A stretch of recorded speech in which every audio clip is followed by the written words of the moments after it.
오늘도 썰튜쇼를 찾아주셔서 감사합니다. 여러분의 구독과 좋아요는 영상 제작에 큰 힘이 됩니다. 구독과 좋아요 부탁드려요. 사연 시작해 볼게요.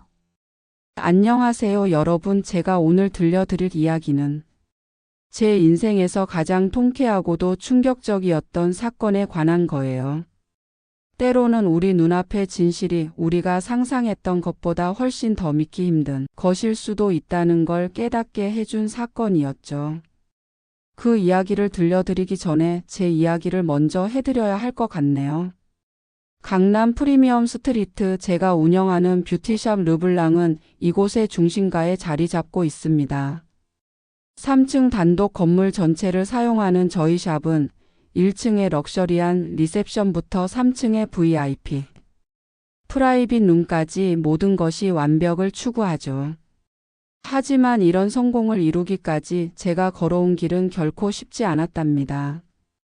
어린 시절 저희 집은 강남에서 살았어요.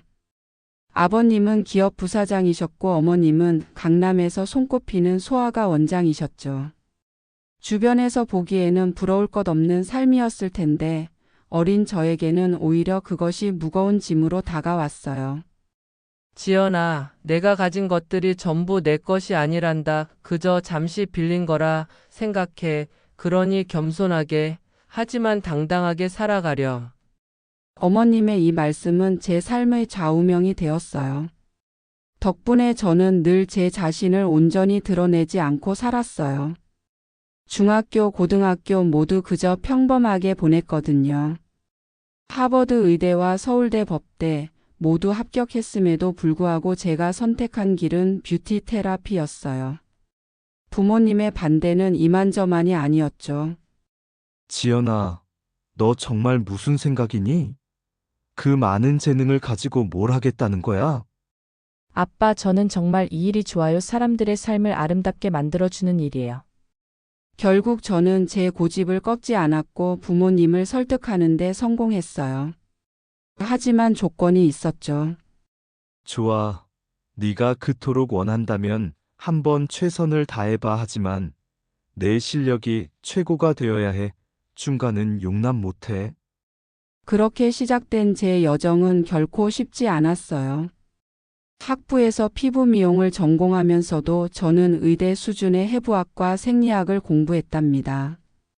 프랑스 파리의 최고급 에스테틱 아카데미에서 2년간의 연수를 받으면서는 유럽의 최신 뷰티 트렌드와 테크닉을 모두 습득했죠. 귀국 후 저는 강남의 작은 샵에서 시작했어요. 겨우 15평 남짓한 공간이었지만 제가 배운 모든 것을 쏟아부었죠. 특히 제가 개발한 셀룰러 리커버리 프로그램은 피부 재생에 탁월한 효과를 보였고 입소문을 타기 시작했어요. 원장님, 정말 신기해요. 20년 동안 고생했던 여드름 흉터가 이렇게 좋아질 줄은 몰랐어요. 지현 원장님 덕분에 처음으로 화장 안 하고 나올 용기가 생겼어요. 고객들의 이런 반응이 저에겐 무엇과도 바꿀 수 없는 보람이었답니다. 점차 연예인들도 찾아오기 시작했고 2년 만에 저희 샵은 강남에서 가장 핫한 프리미엄 뷰티샵으로 자리 잡았어요. 그러던 어느 날이었어요. 제 샵의 VIP 고객이셨던 김미연 사장님께서 특별한 제안을 하셨죠. 원장님, 제가 꼭 소개해드리고 싶은 분이 계세요. 우리 로펌의 수석 변호사신데 정말 훌륭한 분이에요. 처음에는 망설였어요. 소개팅이란 게 늘 어색하고 불편하게 느껴졌거든요. 하지만 김 사장님의 진심 어린 권유에 마음이 움직였고 그렇게 지금의 남편을 만나게 되었답니다.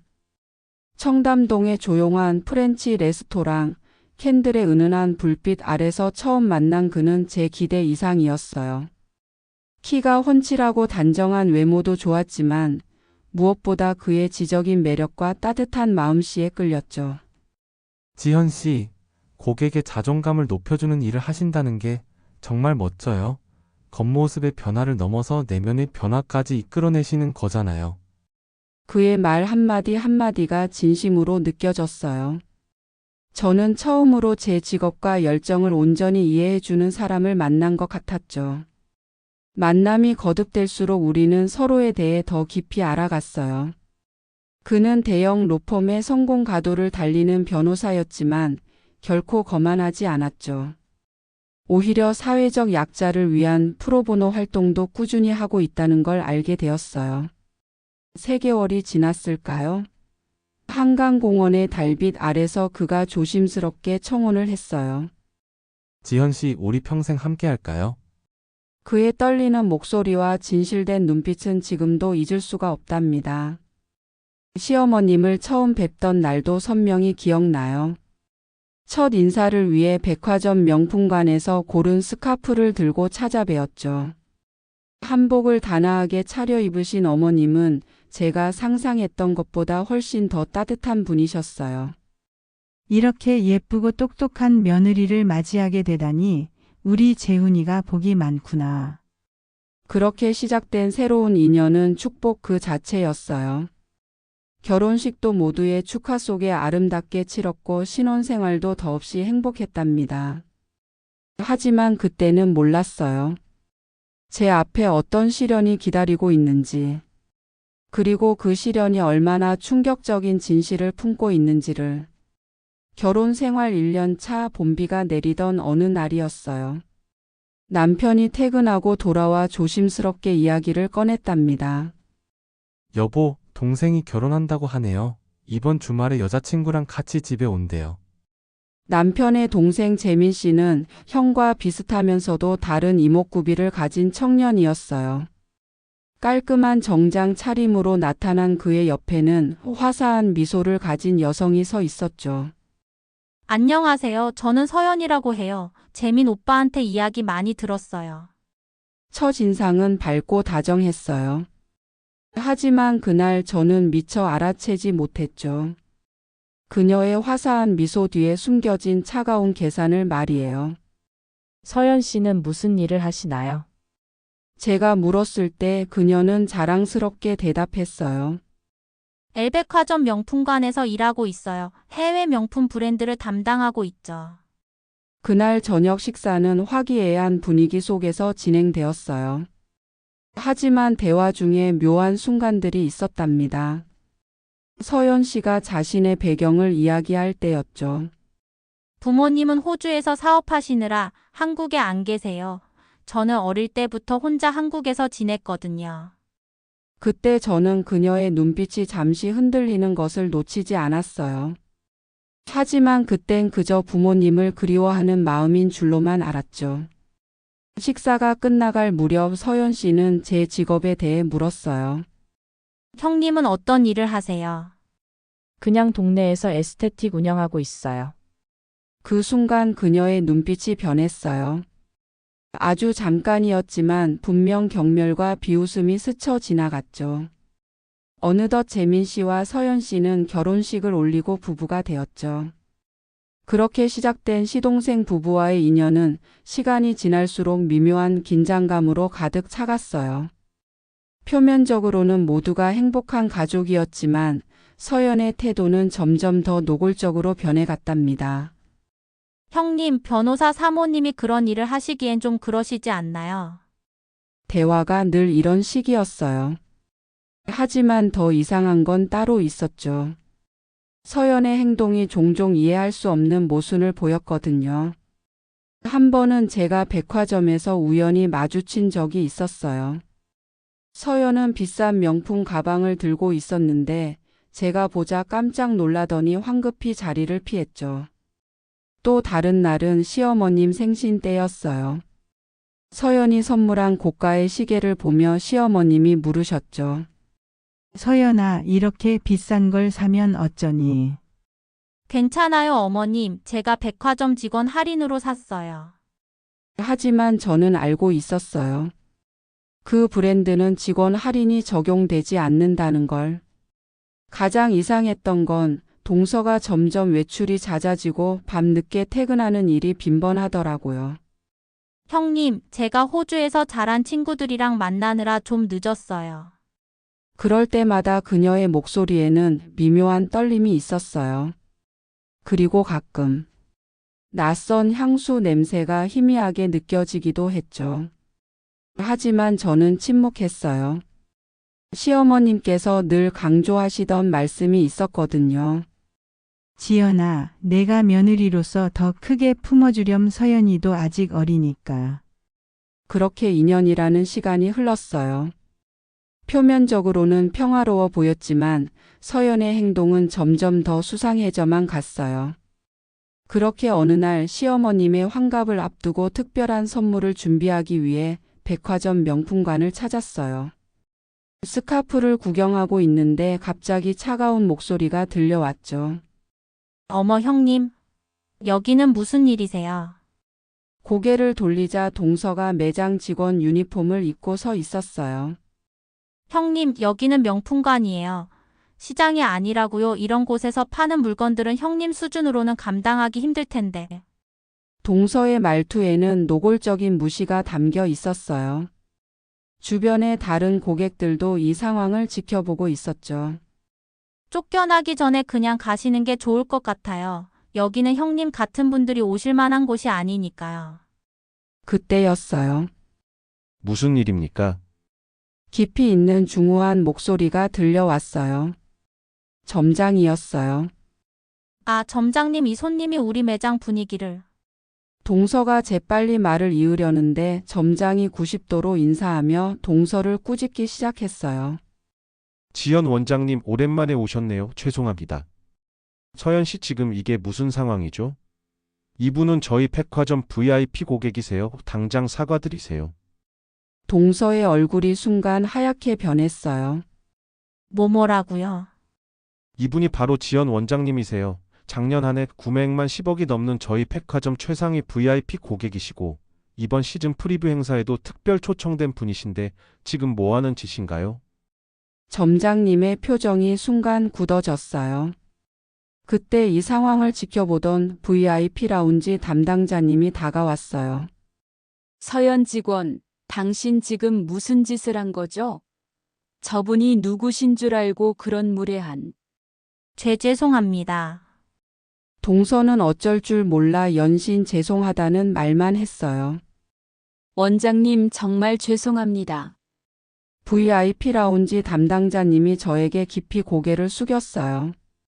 이런 무례한 직원을 두어 대단히 죄송합니다.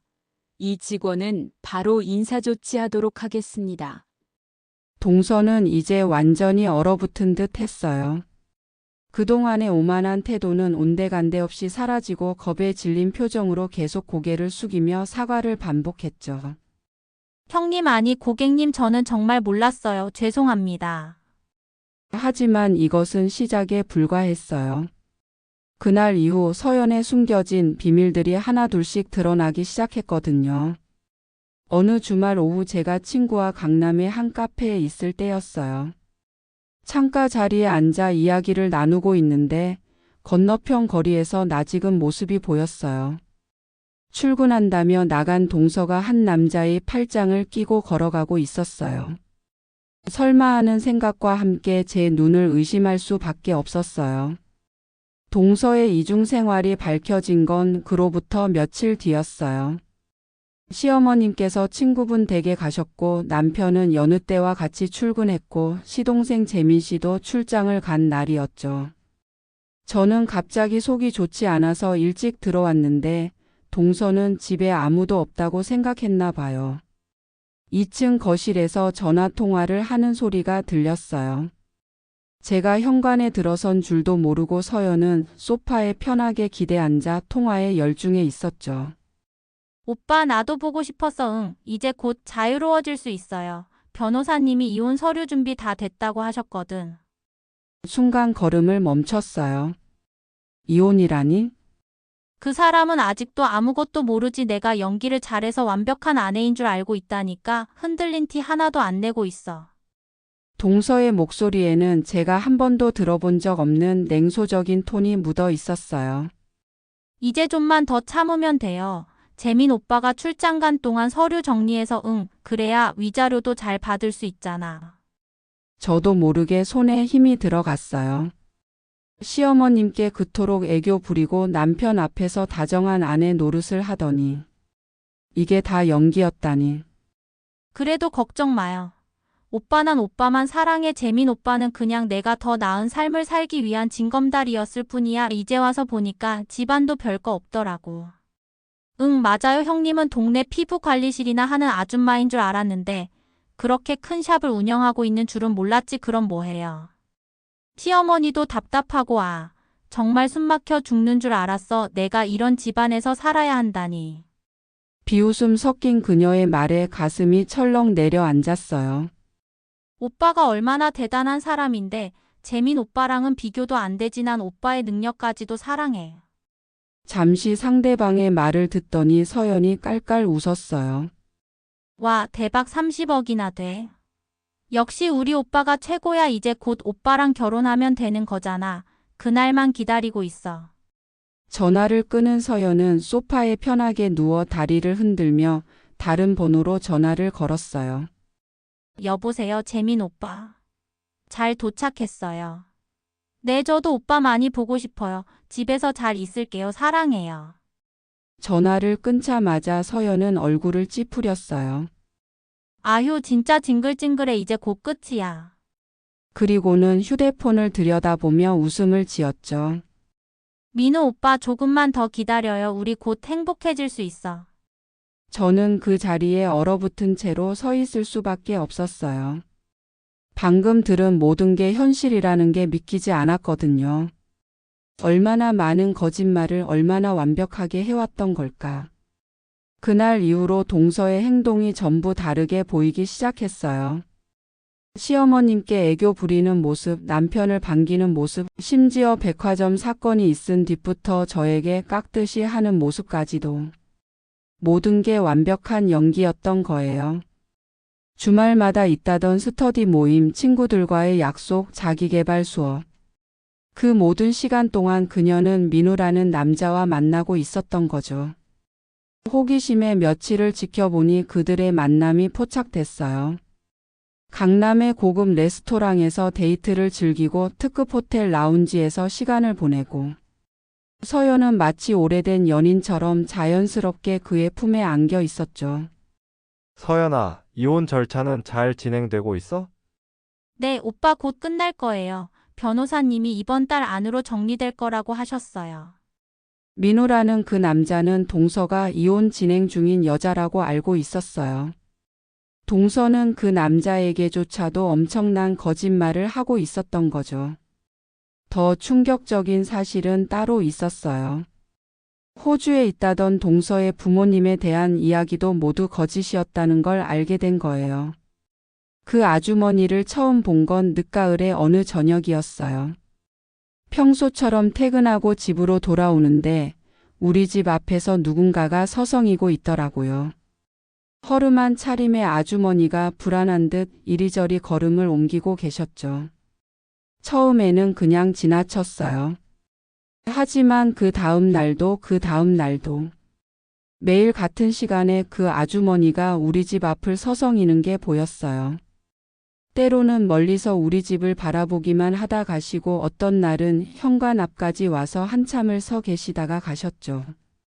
일주일 정도가 지났을까요? 그날따라 유난히 쌀쌀한 바람이 불었어요. 아주머니는 얇은 가디건 하나만 걸치신 채 추위에 떨고 계셨죠. 저기 며칠 동안 저의 집 앞을 서성이시던데 혹시 누구를 찾으시나요? 결국 제가 먼저 다가가 여쭤봤어요.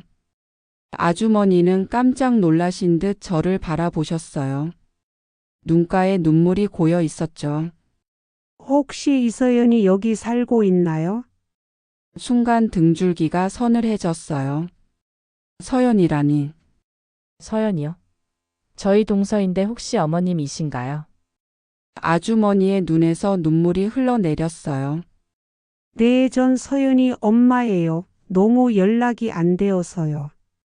말씀하시는 내내 아주머니의 손이 떨리고 있었어요. 저는 근처 카페로 아주머니를 모셨죠. 그리고 그곳에서 충격적인 이야기를 듣게 됐어요. 서연이가 호주에 산다고 거짓말했다고요? 아주머니는 쓴 웃음을 지으셨어요. 우리 서연이가 어릴 때부터 가난한 게 싫었나 봐요. 인천에서 포장마차 하는 엄마가 부끄러웠던 거죠. 알고 보니 동서는 대학도 가지 못했대요. 고등학교를 졸업하고 바로 백화점 판매직으로 일하기 시작했다고 해요. 호주 유학은커녕 인천에서 자라 서울로 올라온 게 전부였던 거죠. 처음에는 그래도 연락이라도 했는데 결혼하고 나서는 아예 연락을 끊더라고요. 제가 찾아가면 창피하다고 아무리 연락을 해도 받질 않아서요. 서연의 거짓말이 하나둘씩 밝혀지기 시작했어요. 그때 제 휴대폰이 울렸습니다. 여보세요? 혹시 이서연 씨를 아시나요? 낯선 여자의 다급한 목소리였어요. 저는 민우의 아내입니다. 이서연이라는 여자가 제 남편을 만나고 있어요. 자기는 이혼 진행 중인 여자라던데 이렇게는 못 있겠어서요. 그 순간 모든 퍼즐이 맞춰지기 시작했어요. 시어머님께 알려드려야 할지 고민하다가 결국 모든 걸 털어놓기로 했죠. 동서의 거짓말, 이중생활, 그리고 동서의 진짜 과거까지. 시어머님은 한동안 말씀을 못하셨어요. 이럴 수가 그 모든 게 거짓이었다고? 내가 그렇게 믿었던 아이가. 우리는 계획을 세웠어요. 동서의 거짓말을 모두가 알게 될 그날까지 모른 척 하기로 했죠. 다음 날 민호라는 남자의 아내가 보내준 증거들이 도착했어요. 동서가 민호라는 남자에게 보낸 수많은 문자들, 데이트 사진들, 호텔 영수증까지. 그리고 그들의 대화 내용은 정말 충격적이었죠. 오빠 이제 곧 자유예요. 재민 오빠는 내가 완벽하게 속이고 있으니까 걱정 마요. 우리 서연이 빨리 보고 싶다 그래. 조금만 더 참자. 결정적인 한 방은 제가 녹음해둔 동서의 통화 내용이었어요.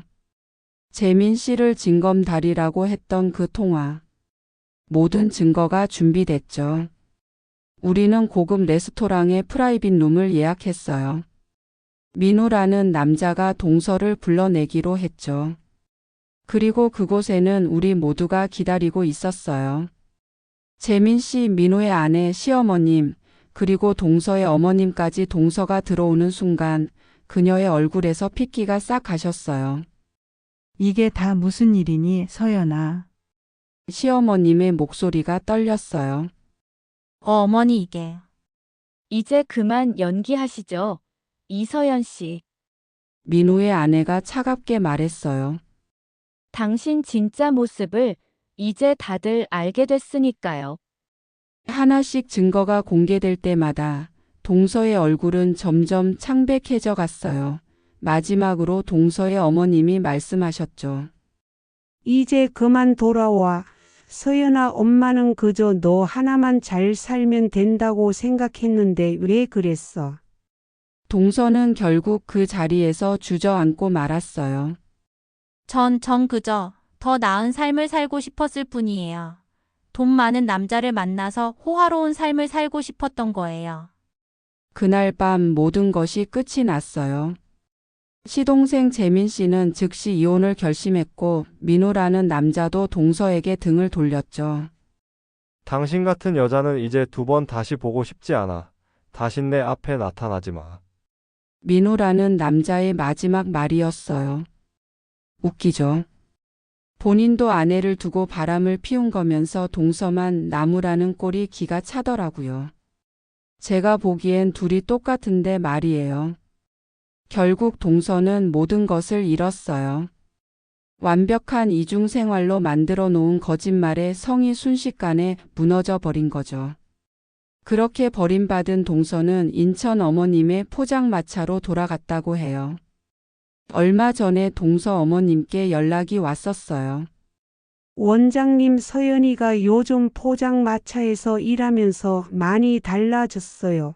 예전의 교만했던 모습은 찾아볼 수 없네요. 이제야 진짜 제 딸을 찾은 것 같아요. 동서의 어머님은 이제 웃으실 수 있게 되신 것 같아요. 시어머님도 한시름 놓으셨고요. 재민 씨도 좋은 인연을 만나 새로운 시작을 준비하고 있고요. 여러분, 이번 일을 통해 한 가지 깨달은 게 있어요. 겉으로 보이는 화려함이나 남을 깔보는 오만한 태도 뒤에는 때론 이렇게 추하고 슬픈 진실이 숨어 있을 수 있다는 거예요. 정말 대단한 사람은 자신의 모습을 있는 그대로 사랑할 줄 아는 사람이 아닐까 생각이 드네요. 제 이야기는 여기까지입니다. 들어주셔서 감사해요. 오늘의 사연 재밌게 보셨다면 구독과 좋아요 부탁드려요. 감사합니다.